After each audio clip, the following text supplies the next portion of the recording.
오늘 은혜 주실 하나님의 말씀은 열왕기상 열왕기상 19장 1절에서 8절입니다. 오랜만에 썼더니 이것저것 다 헷갈리네요. 열왕기상 19장 1절에서 8절 말씀입니다. 우리 열왕기상 19장 1절에서 8절까지 한 절씩 우리 교독하도록 하겠습니다. 아합이 엘리야가 행한 모든 일과 그가 어떻게 모든 선지자를 칼로 죽였는지를 이세벨에게 말하니, 이세벨이 사신을 엘리야에게 보내어 이르되 내가 내일 이맘때에는 반드시 내 생명을 저 사람들 중 한 사람의 생명과 같게 하리라. 그렇게 하지 아니하면 신들이 내게 벌 위에 벌을 내림이 마땅하니라 한지라. 그가 이 형편을 보고 일어나 자기의 생명을 위하여 도망하여 유다에 속한 브엘세바에 이르러 자기의 사환을 그곳에 머물게 하고 자기 자신은 광야로 들어가 하룻길쯤 가서 한 로뎀 나무 아래에 앉아서 자기가 죽기를 원하여 이르되 여호와여 넉넉하오니 지금 내 생명을 거두시옵소서. 나는 내 조상들보다 낫지 못하니이다 하고 로뎀 나무 아래에 누워 자더니 천사가 그를 어루만지며 그에게 이르되 일어나서 먹으라 하는지라. 본즉 머리맡에 숯불에 구운 떡과 한 병 물이 있더라. 이에 먹고 마시고 다시 누웠더니 여호와의 천사가 또 다시 와서 어루만지며 이르되 일어나 먹으라. 내가 갈 길을 다 가지 못할까 하노라 하는지라. 40주 40야를 가서 하나님의 산 호렙에 이르니라. 아멘. 영상 하나를 보시고 설교를 이어가도록 하겠습니다. 다시 아이잖아. 뿡 다시 뿡. 아파. 함께 놀던 엄마가 망치에 손을 다친 척합니다.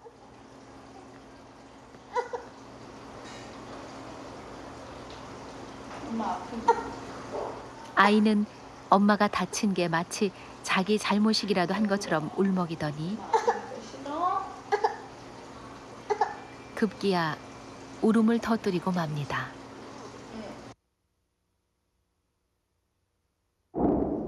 이 아이는 여자아이입니다. 나 엄마 다쳤어. 또 다른 여자아이를 볼까요?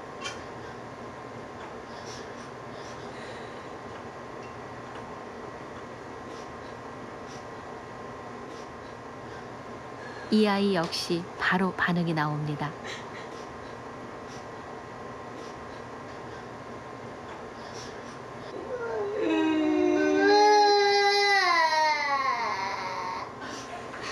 여자아이들은 보통 상대방이 다쳤다고 하면 금세 그 아픔에 공감을 합니다.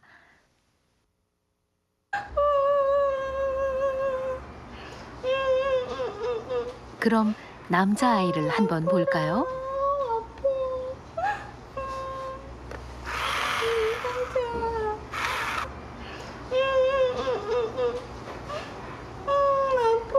피가 난다고 하는데도 반응이 없습니다.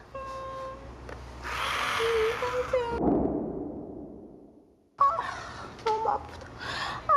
이 아이는 다를까요? 저런, 아이의 웃기까지 하네요. 한날 한시에 태어난 쌍둥이는 좀 다르지 않을까요? 엄마 아야야 했어. 서준이 호해주세요. 엄마 아야야 했어. 호. 서준이도 역시 반응이 없습니다. 그게 봐봐. 반면 서준이의 쌍둥이 서현이는 바로 이것이 남녀 차이의 핵심입니다. 여러분 어떻게 옛날 생각 좀 나십니까? 어쩌면 그렇게 아들과 딸이 다른지 확실히 이 딸들에 비해서 아들들이 이 공감 능력이 떨어지는 게 이게 확실합니다. 이게 정말 그럴까 궁금하시면 오늘 저녁에 가서 손자, 손녀 앉혀놓고 한번 실험해 보시면 되겠습니다. 최근 들어 우리 사회가 이 공감을 이야기하죠. 공감의 중요성을 굉장히 많이 언급을 합니다. 미국의 한 병원에서 이 공감이 얼마나 중요한가 하는 것을 실험을 했는데요. 그 병원의 의료진, 의사들을 두 그룹으로 나눴습니다. 그래서 한쪽 의사들에게는 평상시 환자를 대하는 것보다 훨씬 더 친절하게, 따뜻하게 물어보고, 그리고 잘 들어주고, 또 물어보고 잘 들어주고, 최소한 시간을 한 환자당 15분에서 20분 정도 써라, 이렇게 지시를 하고, 다른 의사들에게는 그냥 평상시 하던 대로 습관대로 그냥 간단하게 그렇게 진료를 보도록 지시를 한 겁니다. 일정 시간이 지났어요. 그리고 나서 비슷한 질환을 겪고 있는 이 환자들의 이 병환이 어떻게, 이 질환이 어떻게 호전이 되었는가를 조사를 해봤더니 확실히 이 친절하게 질문하고 들어준 그런 의사들의 돌봄을 받은 환자들이 혈압이나 혈당도 정상 수치에 가까워지고, 그리고 합병증도 확실히 적게 나타나더라는 거죠. 심지어 비슷한 질병을 가지고 수술을 해도 수술한 이후에 회복되는 속도가 훨씬 더 빠르더라 하는 것입니다. 그래서 의료진이 내린 이 연구 결론이 뭐냐, 자막을 통해서 한번 보시면, 의사의 치료는 약과 주사만이 아니다. 의사가 환자를 만나는 공감의 태도가 병을 치료한다. 약보다 더 큰 치료제가 공감이라는 거죠. 공감이 중요하다는 것은 비단 의사와 환자 관계에서만이 아니라, 저는 이 선생님과 학생 사이에서도 이 공감이 너무나도 중요하다고 생각을 합니다. 제가 과거 교육전도사 때 유년부 사역을 했는데요, 이 공감의 중요성을 실감하게 되는 그런 계기가 있었습니다. 지금도 그 아이의 이름이 생생하게 기억이 나요. 오랜 시간이 지났지만 초등학교 1학년이었고 이름은 임현준이었습니다. 현준이, 어디서 많이 들어본 이름이죠. 교회 안에서 임현준을 모르는 사람이 없을 정도로 이 현준이가 얼마나 산만하고 장난이 심했는지 선생님들마다 혀를 내두를 정도로, 도저히 감당이 안 된다 할 정도로 그렇게 참 어려운 아이였어요. 어느 날 현준이 담임 선생님이 이제 저에게 찾아온 겁니다. 그때는 이제 전도사니까, 전도사님, 제가 더 이상 현준이를 케어하기가 힘듭니다. 최소한 한 달만이라도 전도사님이 현준이를 좀 케어를 해주십시오. 그래서 어쩌겠어요. 예배 마치고 나서 제가 이제 현준이를 데리고 이제 상담실로 가서 1대1로 이제 이야기를 나누는 겁니다. 현준아, 올해 초등학교 1학년 들어갔는데 학교 생활 어때? 재미없어요. 아, 그래? 그러면 학교 마치고 집에 가서는 뭐 하는데? 형하고 놀아요. 뭐 하고 놀아? 게임하고 TV 보고, 그리고 저녁에 라면 끓여 먹어요. 너가 라면을 끓여? 그럼 엄마는 직장 가요. 빨리 오면 8시고 늦게 오면 10시예요. 제가 이 짧은 이 질문과 대답을 통해서 현준이가 지금 어떤 삶을 살아가는지 제가 이제 이해가 된 거예요. 마음이 짠해지더라고요. 애가 그럴 수밖에 없는 게 하루 종일 학교 다녀와가지고 방치 상태로 놓여 있는 거죠. 누가 숙제를 봐주는 것도 아니고, 공부했냐 챙기지도 않죠. 누가 밥을 따뜻하게 해가지고 잘 먹여주는 것도 아니고, 하루 종일 형하고 집에 앉아가지고 TV 보다 게임하다, 그리고 라면 끓여 먹고 엄마가 늦게 오면 그냥 쓰러져 잠들어 버리는 아이. 그러니 이 아이가 학교든 교회든 재미있을 리가 없죠. 집중 못하고 산만한 게 그게 당연한 거예요. 제가 현준이가 이해가 되니까 질문의 방향이 바뀌어요. 현준아, 예배 시간 힘들지? 네. 빈말이라도 아니라고 안 합니다. 아이들은 솔직해요. 그래, 예배 시간에 뭐가 제일 힘드니? 설교 시간이요. 충격이었어요. 아, 그래? 전사님 설교가 재미없고 지루해? 그건 아닌데 길어요. 아, 그랬구나. 자, 그러면 현준이가 힘들다고 하니까 전사님이 설교를 20분에서 15분으로 내가 5분을 줄일게. 단 조건이 있다. 너가 시간을 보면서 15분이 넘으면 손을 들고 딱 표시를 하면 내가 그냥 두말하지 않고 설교를 그냥 중단하고 내가 그냥 내려올게. 그거 해줄 수 있겠지? 그랬더니 아니요, 제가 시계가 없거든요. 이 녀석 봐라. 알았어, 그러면 내가 시계를 사다 줄 테니까 다음 주일부터 그 시계 차고 그러면 이렇게 체크하고 손 드는 거다. 그럼 이왕 사주실 거면 바늘 시계 말고 전자시계 사주세요. 숫자 나오는 시계를 사주세요. 어찌나 요구사항이 많은지. 약속대로 제가 전자시계를 구입을 해가지고 주일날 현준이를 만나자마자 제가 시계를 채워주고 이야기를 합니다. 현준아, 이 시계 보면서 전사님 설교 15분 넘는지 안 넘는지 잘 들어야 된다. 그리고 잘 체크해야 돼. 넘으면 손 번쩍 들어. 그러면 내가 내려올게.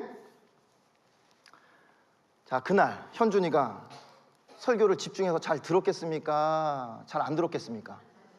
어떻게 안 보셨는데 그렇게 잘하세요? 예. 잘 들었죠. 지도 받은 게 있으니까. 예. 그러면 제가 설교 15분을 넘길 때 현준이가 손을 번쩍 들었을까요? 안 들었을까요? 그렇죠. 의견이 분분하네요. 못 들더라고요. 예. 지가 받은 게 있으니까. 그렇지. 그날을 기점으로 현준이가 이제 조금씩 달라지기 시작하는데 나중에 1학년 마칠 때쯤 보니까 애가 얼마나 의젓하게 변해 있는지. 제가 무슨 말씀 드리는 거냐면요, 아이들에게 설교가 중요합니다. 성경 공부도 중요하고 재밌는 활동 중요합니다. 그런데 그 이전에 아이들이 변하는 걸 보고 싶다고 한다면 아이들 눈높이로 내려와서 공감해 주셔야 돼요. 공감이 먼저 일어나면 그러면 그때부터 아이들이 변하기 시작한다는 겁니다. 여러분, 가정에서도 그렇지 않습니까? 남편과 아내 사이에 서로 공감이 있잖아요. 그러면 그 부부 사이는 자연스럽게 좋아지는 거예요. 교회 안에서 사랑방이든 공동체든 이렇게 5명이 모이든 10명이 모이든 그 모임 안에서 공감해주고 공감받는 분위기가 형성이 되잖아요. 그러면 확실히 그런 사랑방은 따뜻해요. 뭔가 이렇게 대화를 나누는 게 부드러워요. 제가 신방 가서 그걸 느껴요. 공동체 안에서 함께 일을 하는데 공동체 안에서 함께 협력해서 뭔가 일을 하는 사람들이 서로 격려하고 위로하고 공감해주는 그런 분위기가 있잖아요. 그러면 확실히 일을 하면서도 일은 힘들어도 그 안에 따뜻한 은혜가 흐르는 게 느껴지더라는 거죠. 간절히 바라기는 적어도 오늘 이 자리에 오신 여러분들만큼은 여러분이 속한 사랑방 그리고 공동체 안에서 서로의 마음을 헤아려주고 공감해주는 주님의 백성 될 수 있기를 축복합니다.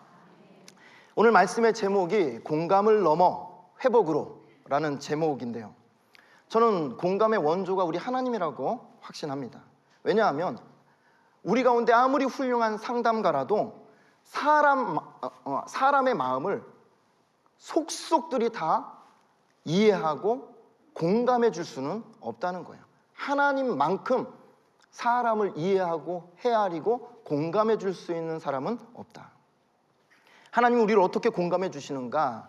오늘 본문의 말씀 열왕기상 19장을 통해서 우리를 깊이 공감해 주시는 하나님을 만나보려고 하는데요, 먼저 오늘 본문의 엘리야 선지자를 한번 보려고 합니다. 엘리야, 굉장히 구약과 신약을 통틀어서 위대한 선지자죠. 유명하고 참 대단한 선지자입니다. 그런데 오늘 본문에 등장하는 엘리야는 뭐 그렇게 대단한 모습으로 등장하지 않습니다. 오히려 인간적으로 굉장히 약하고 약한 모습으로 오늘 우리 앞에 소개되고 있습니다. 한번 3절을 보실까요? 3절 말씀 한번 같이 읽겠습니다. 시작. 그가 이 형편을 보고 일어나 자기의 생명을 위해 도망하여 유다에 속한 브엘세바에 이르러 자기의 사환을 그곳에 머물게 하고. 한번 앞부분 다시 한번 볼까요? 동사를 중심으로 한번 엘리야의 행동을 유심히 보세요. 형편을 보고 그리고 일어나서 도망갔다, 이렇게 설명을 하고 있습니다. 어떤 형편인가?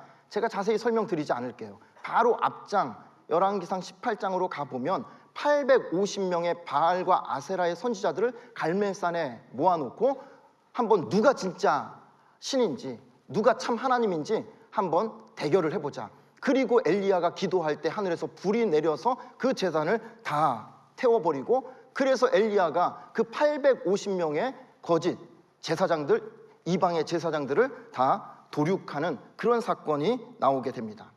자, 그 사건을 마치면서 엘리야가 마음속에 생각했던 것, 기대했던 것은 이거예요. 자, 이 정도 보여줬으면 됐다. 이제 이 정도면 아합 왕과 이세벨 여왕이 엘리야를 찾아와서 무릎 꿇고 그냥 싹싹 빌면서 내가 다시는 안 그럴 테니까 용서해달라고 눈물 콧물 흘리면서 회개할 줄 알았던 겁니다. 그런데 이게 웬일입니까? 그들이 회개하기는커녕 오히려 독이 더 올라가가지고 엘리야를 죽이겠다고 그렇게 위협하고 협박을 하는 그런 형편을 보고 있으려니까 엘리야의 마음이 무너지는 거예요. 허탈해지는 겁니다. 너무 낙심이 되는 거예요. 어떻게 이럴 수가 있나? 근데 더 이상 못하겠다.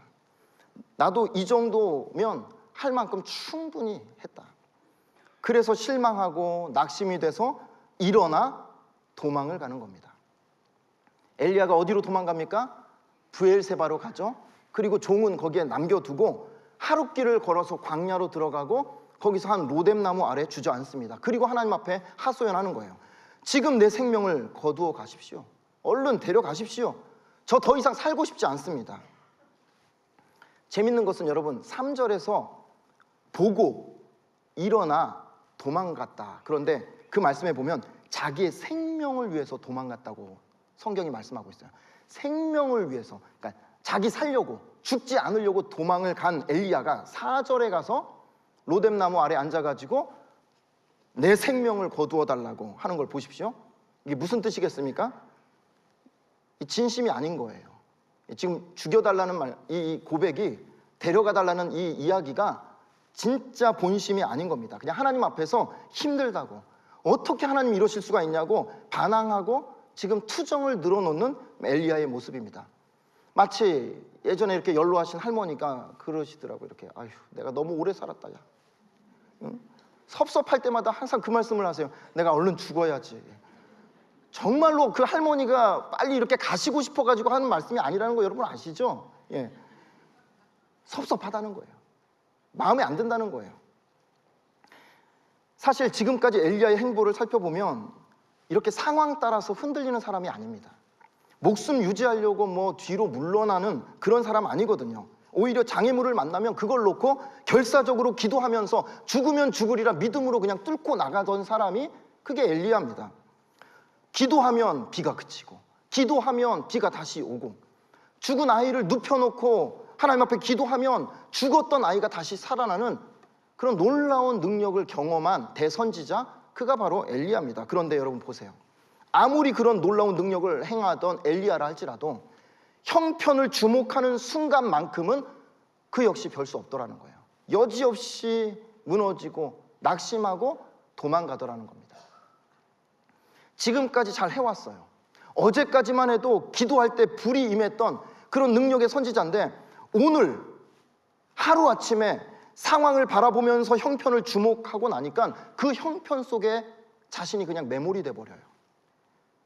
갑자기 그냥 우울함이 밀려오고 허무함이 몰려오더라는 겁니다. 아무것도 하고 싶지 않더라는 거죠. 이 사람 저 사람 그냥 보기도 싫은 거예요. 그래서 광야로 들어가 숨는 거죠. 이 장면을 보면서 한편으로 위로가 되기도 하고 또 한편으로는 경각심이 생기는데요. 위로가 된다는 것은 엘리야 같은 사람도 형편을 주목할 때가 있었구나. 엘리야는 그런 사람 아닌 줄 알았는데 엘리야 같은 사람도 상황을 보면서 그 상황에 낙심하고 두려워서 이렇게 도망갈 때가 있었구나. 그런 면에서 이 엘리야의 연약함을 성경이 고스란히 우리에게 보여주는 이 장면은 충분히 우리에게 위로가 될 수 있습니다. 반면에 경각심이 생겨요. 그 경각심은 뭐냐면 엘리야 같은 그런 능력의 선지자도 그렇게 상황을 보고 두려워서 그렇게 도망가는 일이 벌어진다고 한다면 우리 중에 어느 누가 나는 그럴 일이 없을 거라고 장담할 수 있겠는가 하는 거죠. 믿음이 좋다고 자랑할 게 아니겠구나. 내 신앙의 연조가 오래되었다고 우리 집안이 3대, 4대, 5대째 믿음을 이어온 가문이라고 그걸 자랑할 게 아니겠구나 하는 생각을 하게 됩니다. 아무리 모태신앙이고 뭐 직분이 있고 온갖 훈련을 다 받으면서 놀라운 성령의 체험을 한 사람이라 할지라도, 그래서 어제까지만 해도 기도하는 족족 놀라운 기도 응답을 받았던 그런 사람이라 할지라도 오늘 내 형편을 주목하면서 상황을 바라보기 시작하면 어제 받은 응답과는 상관없이 오늘 나는 기도 한마디도 못하고 그냥 털썩 주저앉을 수 있는 그런 연약한 존재라는 것을 기억해야 된다는 것이죠.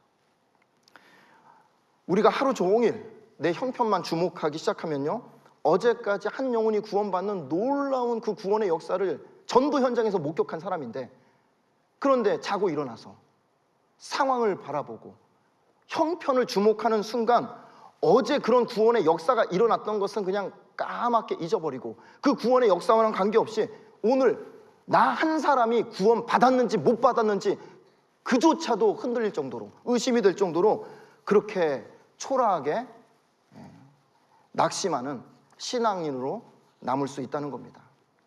자, 그렇다면 저와 여러분은 요즘 아침에 눈을 뜨면 무엇을 보고 있는가 한번 스스로 질문을 해볼 수 있기를 바랍니다.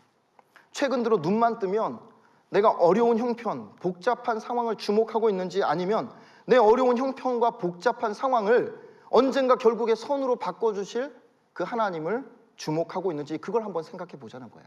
아침에 눈을 뜨면 내가 형편을 보고 있는지, 형편 위에 계신 하나님을 보고 있는지. 저녁마다 잠자리에 누워요. 그런데 해결될 기미가 보이지 않는 어려운 형편을 계속 머릿속에 떠올리고 그 형편을 주목하면서, 그래서 잠 못 이루는 밤을 이렇게 계속해서 보내고 있는지, 아니면 하루 종일 아무리 힘들었다 할지라도 저녁에 잠자리에 누워가지고, 그래 오늘 힘들었어도 이 힘든 상황과 형편을 하나님께서 이대로 그냥 내버려 두실 일이 없다, 하나님께서 반드시 뭔가 해결책을 주실 것이다, 그 하나님을 주목하면서 평안 가운데 잠을 자고 있는지, 오늘 내 시선이 어디를 향하고 있는지 그걸 한번 보자는 겁니다. 그래서 우리 가운데 혹시나 어제까지는 분명히 하나님을 주목했는데 오늘 자고 일어나서 아침에 잠깐이라도, 아니 스쳐 지나가는 그런 잠깐의 생각이라 할지라도 답답한 형편에 눈을 돌리고 있다면 얼른 그 시선을 돌려서 하나님께 우리의 시선을 고정시킬 수 있기를 축복합니다. 자, 다시 본문으로 돌아오면 엘리야가 로뎀나무 아래 누워서 잠이 듭니다. 육체적으로 보면 탈진한 상태죠. 정서적으로 보면 지금 우울증 증세가 나타나고 있어요. 영적으로 보면 영적으로 굉장한 지금 슬럼프에 빠져 있는 모습입니다. 종합해 보면 육체적으로든 정서적으로든 영적으로든 완전히 지금 주저앉은 상황이 분명합니다. 그런 엘리야에게 하나님이 어떻게 반응하시는가 하는 거예요. 오늘 그 이야기를 하려고 하는 겁니다. 그렇게 지쳐서 완전히 그냥 넉다운된 이 엘리야에게 하나님이 어떻게 다가가시는가? 하나님이 두 가지 처방전을 가지고 엘리야를 만나 주십니다. 첫 번째 하나님의 처방전은 공감이라는 처방입니다. 하나님의 첫 번째 이 처방전 공감을 5절을 통해서 한번 보려고 합니다. 5절 말씀 함께 읽겠습니다. 시작.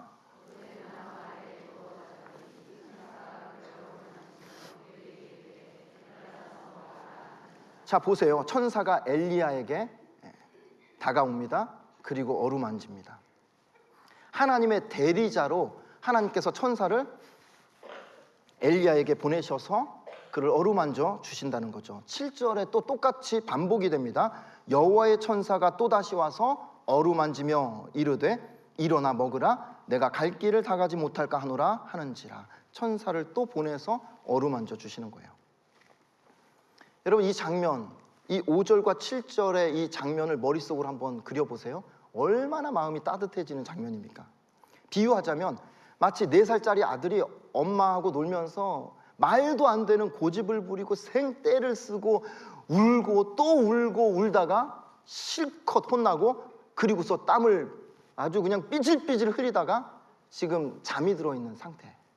그런데 그 옆에 엄마가 조용히 찾아와서 그 젖어있는 머리, 얼굴, 그 시원한 물수건으로 좀 닦아주고, 그리고 그 얼굴을 쓰다듬어주는 그런 장면으로 이렇게 좀 비유를 해볼 수 있을 것 같아요.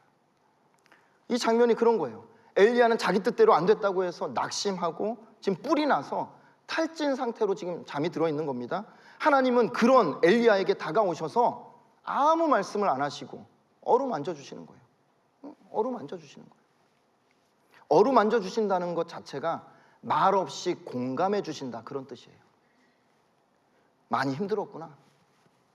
너 속이 많이 상했구나. 엘리야, 너가 그동안 잠도 제대로 못 자면서 고생한 거, 애쓴 거, 나를 위해서 헌신한 거, 그거 내가 다 안다. 어루만져 주심 자체가 하나님의 위로고 공감인 겁니다. 여러분, 만약에 하나님이 공감 능력이 떨어지는 분이라고 한번 상상을 해보세요. 절대 그럴 리가 없겠지만, 그러면 드러누워 자고 있는 이 엘리야를 하나님이 찾아오지도 않으셨을 뿐더러 찾아오셨다 할지라도 하나님께서 조용히 어루만져 주신다, 이런 일은 없을 거예요. 하나님이 공감 능력이 떨어지신 분이라고 한다면 엘리야를 그냥 늑달같이 찾아와가지고 발로 차면서, 야 일어나, 야 네가 뭘 잘했다고 지금 그러고 지금 누워서 자고 있냐? 야 너 옛날에 그 모세 알아? 모세는 출애굽시키느라고 너보다 몇십 배 더 고생했는데 뭐 이 정도 힘들다고 그냥 이렇게 누워가지고 죽는 소리하고 얼른 일어나. 내가 그러려고 너를 뭐 선지자로 부른 줄 알아? 뭐가 그렇게 힘들다고 그냥 배부른 소리 하고 있네. 하나님이 공감을 모르는 분이라고 한다면 충분히 그러실 수 있어요. 감사하게도 우리 하나님이 공감의 달인이시죠. 엘리야가 힘들다고 말할 때 힘들었겠구나, 그걸 그대로 받아주신다는 거예요.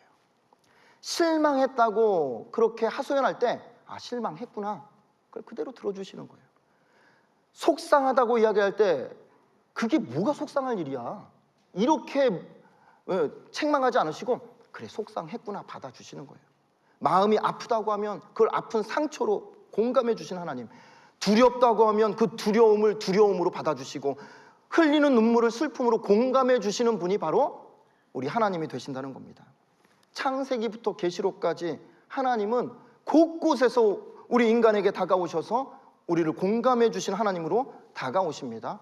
그 가운데 성경에서 가장 하나님이 극적으로 우리를 공감해 주시는 사건 하나를 꼽으라고 한다면 바로 예수님의 성육신 사건이에요. 예수님이, 하나님 되신 예수님이 사람의 몸을 입고 이 땅에 오셔서 우리와 함께 하셨다, 그보다 더한 공감이 어디 있겠어요. 하나님께서 사람의 몸을 입고 이 땅에 오셔서 우리와 함께 해주신 것만으로도 충분히 공감하고도 남습니다. 그런데 예수님이 이 땅에 오셔서 말씀을 가르치실 때도 그들의 마음을 헤아리시고 공감하심으로 말씀을 전하셨어요. 누군가 구원받아야 되겠다, 죄에서 구원받아야 되겠다, 복음을 전하실 때도 예수님께서 그 복음을 그들의 심령, 죄인들의 그 마음을 헤아리시고 공감해 주심으로 복음을 전하셨어요. 병자들을 치료하신다? 그 병자들의 아픔을 충분히 공감해 주시고 받아주시면서 그들의 연약한 환부에 손을 대 어루만져 주심으로 한 명 한 명 치유하시고 은혜를 베풀어 주시더라는 겁니다. 예수님의 공감은 한 걸음 더 나아가시죠. 우리의 죄를 대신해서 시험을 당하십니다. 그리고 고난을 겪으십니다. 십자가의 죽으심으로 우리를 정말 말할 수 없는 사랑으로 깊이 공감해 주시더라는 겁니다. 그래서 히브리서 2장 18절 말씀 우리 한번 함께 읽어볼까요? 히브리서 2장 18절 말씀 시작. 그가 시험을 받아 고난을 당하셨은즉 시험 받는 자들을 능히 도우실 수 있느니라. 친히 시험을 당해 보셨기 때문에 우리가 이 땅을 살아가면서 겪는 유혹과 시험이 얼마나 힘겹고 어려운지 우리를 깊이 공감해 주시는 예수님, 그래서 그 예수님이 우리를 도와주신다고 말씀합니다. 히브리서 4장 15절 볼까요? 시작. 우리에게 있는 대제사장은 우리의 연약함을 동정 공감하지 못하실 리가 아니요 모든 일에 우리와 똑같이 시험을 받으신 이로되 죄는 없으시니라. 보세요. 대제사장 되신 우리 예수님이 우리의 연약함을 충분히 공감하신다. 예수님이 이 땅에 오셔서 오해를 받아보시고 모함도 당해보시고 배신도 겪어보셨기 때문에 이 땅을 살아가면서 우리가 생각지도 않은 오해를 받고 모함을 당하고 배신을 겪는 그런 상처난 마음을 예수님께서 충분히 이해하시고 공감해 주신다는 겁니다. 아끼고 사랑하던 사람이 내 곁을 떠났을 때, 그렇게 죽음을 맞이했을 때 예수님도 나사로의 죽음 앞에서 눈물을 흘려보셨기 때문에 사랑하는 사람이 죽음을 맞이했을 때 그 아픔이, 그 슬픔이 얼마나 큰가 하는 것을 예수님이 직접 경험해 보셨기 때문에 우리가 부모님을 떠나보내고 남편을 떠나보내고 아내를 떠나보내고 심지어 자식을 먼저 떠나보내면서 그 마음속에 5년이 지나도 10년이 지나도 20년이 지나도 해결이 되지 않는 그 아픔의 문제, 그 슬픔, 예수님이 충분히 공감하시고 헤아리신다는 거예요. 사람들은 그러죠. 아니 이제 10년 정도 지났으면 이제 잊을만도 하잖아. 뭘 그거 가지고 그렇게 슬퍼해? 뭘 그렇게 힘들어해? 사람은 공감하지 못하고 그렇게 이야기할지 몰라도요, 하나님은 10년이 아니라 내 평생 마음 한켠에 남아있는 그 사별의 슬픔을 충분히 공감하시고 이해하시고 헤아려 주시는 하나님이 되신다는 겁니다. 그러니 여러분, 이토록 우리를 공감해 주신 하나님의 사랑, 그 은혜가 얼마나 감사합니까? 이거 생각하면 어떻게 감격하지 않을 수 있겠어요? 수십 년 함께 살아온 남편도 아내의 마음을 공감해 주지 못할 때가 얼마나 많습니까? 그래서 가끔 공감 능력이 떨어지는 남편들이 툭 하면 아내들에게 하는 단골 멘트가 있죠. 집에서 하루 종일 놀면서 도대체 집에서 뭐 하는 거냐고. 놀긴 누가 논다고. 집안일이 얼마나 많은데 알지도 못하면서. 반대로 여러분, 아내 역시 남편을 공감해 준다고 해도 어떻게 남편의 그 모든 것을 다 일일이 헤아리고 공감해 줄 수 있겠습니까? 가능하지 않아요. 아무리 자녀들이 부모님들에게 효도하고 잘한다고 해도요, 늙으신 부모님의 외로움을 어떻게 공감할 수 있겠어요? 한 해 한 해 연로해 가면서 팔, 다리, 허리, 관절, 치아, 위장, 간, 신장 여기저기 다 고장나서 안 아픈 데가 없는데, 통증이 심한데 자식들이 전화를 하든 찾아와서 어머니 건강은 좀 어떠세요? 아버님 좀 어떠세요? 라고 질문하면 자식들 걱정할까 봐 괜찮아, 나 괜찮다, 괜찮다, 괜찮다 하시는 어머니 아버지의 마음을 저 같은 자녀들이 무슨 수로 다 공감할 수 있겠냐는 겁니다. 그래서 사람의 공감은 한계가 있더라고요. 감사하게도 우리 하나님은 충분히 다 공감해 주실 수 있는 능력자가 되신다는 거예요. 사람이 공감할 수 없는 그 어떤 문제라도, 그 어떤 상처라도 깊이 헤아리시고 공감해 주시는 분, 그분이 우리 하나님이 되신다는 겁니다. 그러므로 사랑하는 성도 여러분, 여러분 집에 혹시나 공감 능력이 상당히 떨어지는 남편이 좀 있다 할지라도, 내 속마음을 이해해 주지 못하는 자녀들이 있을지라도 우리를 지으시고 우리의 마음과 생각을 충분히 다 헤아리시고 꿰뚫어 보시고 충분히 공감해 주시는 그 하나님이 나와 함께 하신다는 거, 그 믿음 가지고 기회가 있을 때마다 공감하시는 하나님 앞에 나가시기를 축복합니다. 두 번째, 하나님의 처방전은 회복입니다. 로뎀나무 아래 누워 잠들어 있는 엘리야에게 하나님은 두 번째 회복이라는 처방전을 가지고 다가가세요. 먼저는 공감해 주시죠. 어루만져 주십니다. 힘들었구나, 고생했다, 두려웠구나. 그런데 여기서 중요한 것은 공감에서 끝나지 않는다는 거예요. 공감을 넘어 회복으로 우리를 만나주신 하나님이 되신다는 겁니다. 6절 말씀, 본즉 머리맡에 숯불에 구운 떡과 한 병 물이 있더라. 이에 먹고 마시고 다시 누웠더니, 여러분 떡과 물을 먹여주시죠. 그런데 그냥 떡이 아니라고 성경에 말씀합니다. 어떤 떡입니까? 숯불에 구운 떡. 참숯인지 아닌지 모르겠지만 어쨌든 우리가 좋아하는 숯불구이의 원조가 여기서 시작이 돼요. 성경을 한번 보세요. 숯불에 뭘 구워가지고 이렇게 먹었다? 이 숯불구이의 시작이 바로 이 엘리야 사건입니다. 8절 한번 보세요.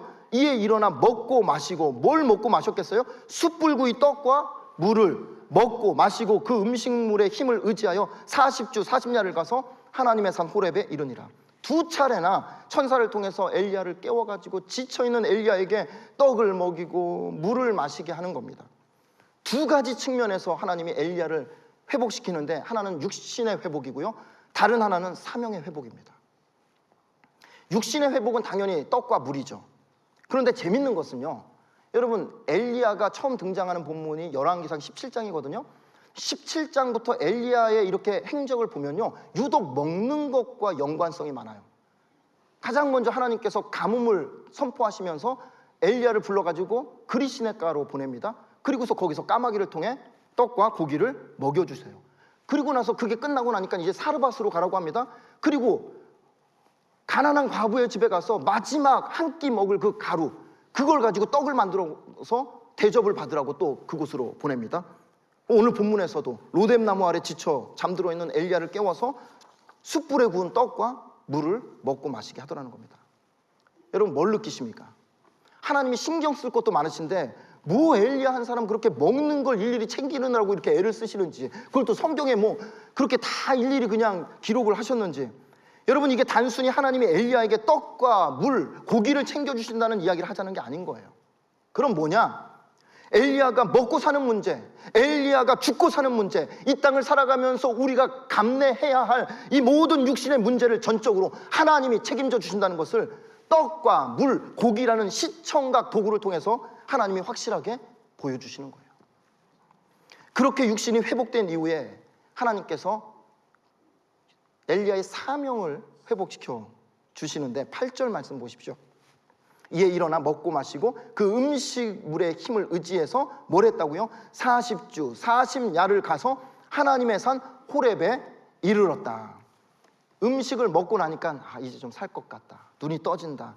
그런데 육신의 회복에서 그치는 게 아니라 그 힘을 의지해서 40일을 달려서 엘리야가 호렙산에 도착합니다. 거기서 다시 선지자로서의 사명을 부여받는 거예요. 훗날 왕이 될 사람에게 기름을 붓고, 훗날 엘리야의 후계자가 될 엘리사에게 기름을 붓는 선지자의 사명을 하나님께서 다시금 감당하게 하시더라는 겁니다. 저는 이 장면을 묵상하는 중에 오버랩되는 한 장면이 신약의 요한복음 21장이었습니다. 요한복음 21장을 보시면 예수님을 부인하고 실패한 베드로와 제자들이 갈릴리 바다로 다시 돌아가죠. 죄책감, 패배감, 우울함까지 더해져서 완전히 탈진한 제자들이 디베라 바다, 갈릴리 바다로 돌아옵니다. 그리고 더 이상 예수님의 제자로 사는 건 틀렸다. 다시 옛날처럼 고기나 잡고 그냥 업으로 살다가 죽어야 되겠다. 못난 생각을 하고 있는 제자들.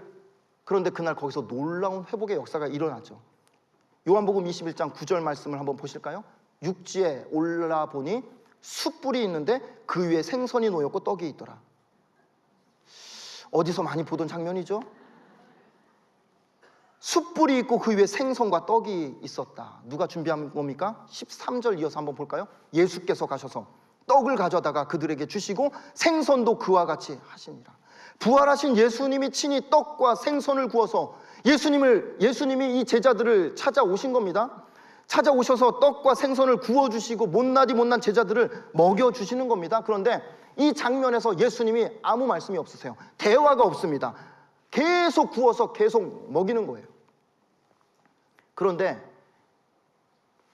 이 생선과 떡을 구워서 먹이시는 이 장면에서 무언의 메시지가 전달되고 있는 겁니다. 어떤 메시지입니까? 너희의 심정이 어떨지 내가 잘 안다. 일단 먹어라. 지금 몸도 지쳐있고 마음도 우울하다는 거 그거 내가 잘 안다. 일단 어서 먹어라. 후회와 자책감으로 너희 마음이 진짜 말할 수 없이 지금 무겁다는 거 그거 내가 안다. 더 먹어라. 엘리야 때와 똑같아요. 아무 말씀 안 하시고 먹여주시면서 먼저 그들의 지친 육신과 마음을 회복시키더라는 거예요.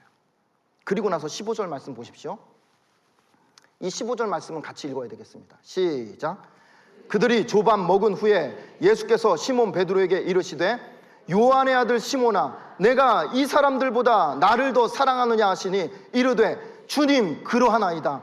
내가 주님을 사랑하는 줄 주님께서 아시나이다. 이르시되 내 어린 양을 먹이라 하시고, 떡과 생선을 먹인 다음에 예수님이 뭐 하시는 겁니까? 베드로에게 3번에 걸쳐서 내 어린 양을 먹이라, 내 양을 치라, 내 양을 먹이라. 엘리야를 깨워서 먹이고 그의 사명을 회복시켜 주신 것과 동일하게 예수님께서 베드로의 사명을 회복시켜 주시는 겁니다. 놀랍지 않습니까? 그렇게 회복된 베드로가 결국 기도하다가 성령 받아요. 그리고 십자가 복음 전하다가 거꾸로 십자가 지고 순교하는 순교자의 사명을 결국에 감당하게 되더라는 겁니다. 여러분, 이게 바로 공감을 넘어 회복으로 다가오시는 하나님의 일하심입니다. 자, 그런 관점에서 하나님이 우리의 육신을 회복시키신다, 우리의 연약한 육신을 강건케 하신다라고 할 때 그 회복은 단순히 육신의 회복에만 포커스가 있는 게 아니라 사명의 회복으로 이끌어 가시는 분명한 방향성이 있는 회복이라는 것을 여러분 기억할 수 있기를 바랍니다. 따라서 우리의 질병, 우리가 질병에서 자유함을 얻었다, 하나님께서 내 질병을 회복시키시고 내 육신을 건강케 하셨다면 이유는 하나입니다. 건강한 육신으로 사명을 회복하라는 사인으로 건강을 주신 거라고 보면 되는 겁니다. 하나님이 그렇게 기도했던 자녀의 문제, 진로의 문제, 먹고 사는 문제, 승진의 문제, 물질의 문제, 이 모든 묶였던 문제들을 하나님께서 풀어주시고 회복시켜 주셨다고 한다면 다른 이유가 없습니다. 전적으로 이제 남은 생에 주의 나라와 그 의를 위해서 사명 감당하라고 그 문제를 풀어주신 거예요. 하나님의 은혜요, 선물인 겁니다. 그걸 하나님의 은혜라고 기억한다면, 그래서 하나님이 나를 회복시켜 주셨다라고 조금이라도 깨닫는 성도라고 한다면 그 은혜를 가지고 주님의 몸된 교회를 힘써 더 사랑해야죠. 주의 복음을 힘써 전하는 인생 살아야죠. 어려운 이웃을 좀 돕고 섬기는, 나누는 인생 살아야죠. 저와 여러분 모두가 그렇게 살 수 있기를 축복합니다. 이제 말씀을 맺습니다. 우리가 살아가는 날 동안 저도 그렇고 여러분도 그렇고 그런 일이 없었으면 좋겠어요. 그런데 혹시나 우리가 어느 날 엘리야처럼 인생의 로뎀나무를 찾아가서 털썩 주저앉는 날이 혹시나 온다고 하면, 그래서 하나님 앞에 하나님 어떻게 저한테 이럴 수 있어요? 차라리 그냥 저를 데려가 주세요. 이제 너무 지치고 힘들어서 이제 못하겠습니다. 그렇게 울고 또 울게 되는 날이 혹시나 온다고 하면요, 그때 저와 여러분이 이 말씀을 붙들었으면 좋겠어요. 우리가 믿고 섬기는 하나님은 내가 어떤 기도를 하든 어떤 투정을 쏟아내든 내 마음 깊은 것을 다 헤아리시고 공감해 주신다. 우리의 기도를 들으신 하나님은 내 모든 문제를, 모든 아픔을 깊이 공감하시는 하나님이 되신다. 아니, 공감을 넘어서 육체를 회복시키시고, 공감을 넘어서 내 마음을 회복시키시고, 공감을 뛰어넘어서 내 영혼을 회복시키시는 그런 회복의 하나님이 되신다. 여러분, 이 믿음을 가지고 다시 일어날 수 있기를 축복합니다. 그러므로 사랑하는 성도 여러분, 부디 공감을 넘어 회복으로 다가오시는 그 하나님 끝까지 붙들고 주님의 길 걸어가시는 우리 모두가 될 수 있기를 공감의 달인 되시는 우리 구주 예수 그리스도의 이름으로 축복합니다.